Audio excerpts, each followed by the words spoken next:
நம்ம போடக்கூடிய ஆடைகளில் உருவங்கள் இருந்தால் அவைகள் என்ன செய்யக்கூடாது, பயன்படுத்தக்கூடாது அப்படின்ற இது நம்ம விரிவாக போக வேண்டிய விஷயம் இல்லை, சாதாரணமாக விளங்கிடும்.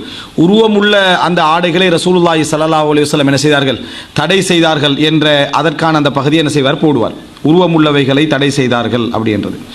அப்போ இந்த உருவமுள்ளவைகளை தடை செய்தார்கள் என்ற பகுதியில் அதாவது ஒரு மிருகத்துடைய உருவமாக இருக்கலாம், ஒரு மனிதனுடைய உருவமாக இருக்கலாம், அதில் முகமோ மற்ற விஷயங்களும் அந்த முகத்துடைய அடையாளங்களோ மிருகத்துடைய முக அடையாளங்களோ தெளிவாக விளங்கினா அதை நம்ம என்ன செய்யக்கூடாது, உடுக்கக்கூடாது. சில உருவங்கள் இருக்கும் இதுதான் என்று விளங்கும், ஆனால் முகம் என்ன செய்யாது, விளங்காது. இப்போ இந்த கொரக்கடையில் போடுவாங்களே அந்த முதலை வந்து இருக்கும், அதில் வந்து என்ன செய்யும், முதலிட அடையாளம் இருக்கும், முதலிட முகம் என்ற பகுதி என்ன செய்யாது, இருக்காது. இந்த மாதிரி அடையாளங்கள் சிறியதாக இருக்கிற சந்தர்ப்பத்தை நம்ம பயன்படுத்துகிற என்ன பிழை இல்லை. அது பெண்களாக இருக்கலாம், ஆண்களாக இருக்கலாம், வந்து அதை பயன்படுத்துவது என்ன பிழை இல்லை.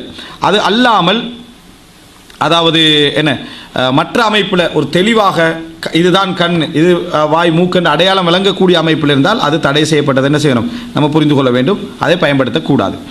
அப்போ எனவே திருமண நிகழ்வில் வந்து அந்த ஹோல்களாக இருக்கலாம், அலங்கரிக்கப்படுகின்ற இடங்களாக இருக்கலாம், போடுகின்ற ஆடைகளாக இருக்கலாம், வரக்கூடியவங்களாக பொதுவான சட்டங்கள் தான் எல்லாம், இது எல்லா இடத்துக்கும் பொதுவான சட்டங்கள் தான். ஆனால் குறிப்பாக இந்த இடத்துல நம்ம பேணணுமே, அதுக்காக சொல்லப்படுறது. எந்த இடத்துல இந்த உருவம் என்கின்ற அம்சத்தை நம்ம முழுமையாக என்ன செய்யணும், நம்ம தவிர்க்க வேண்டும்.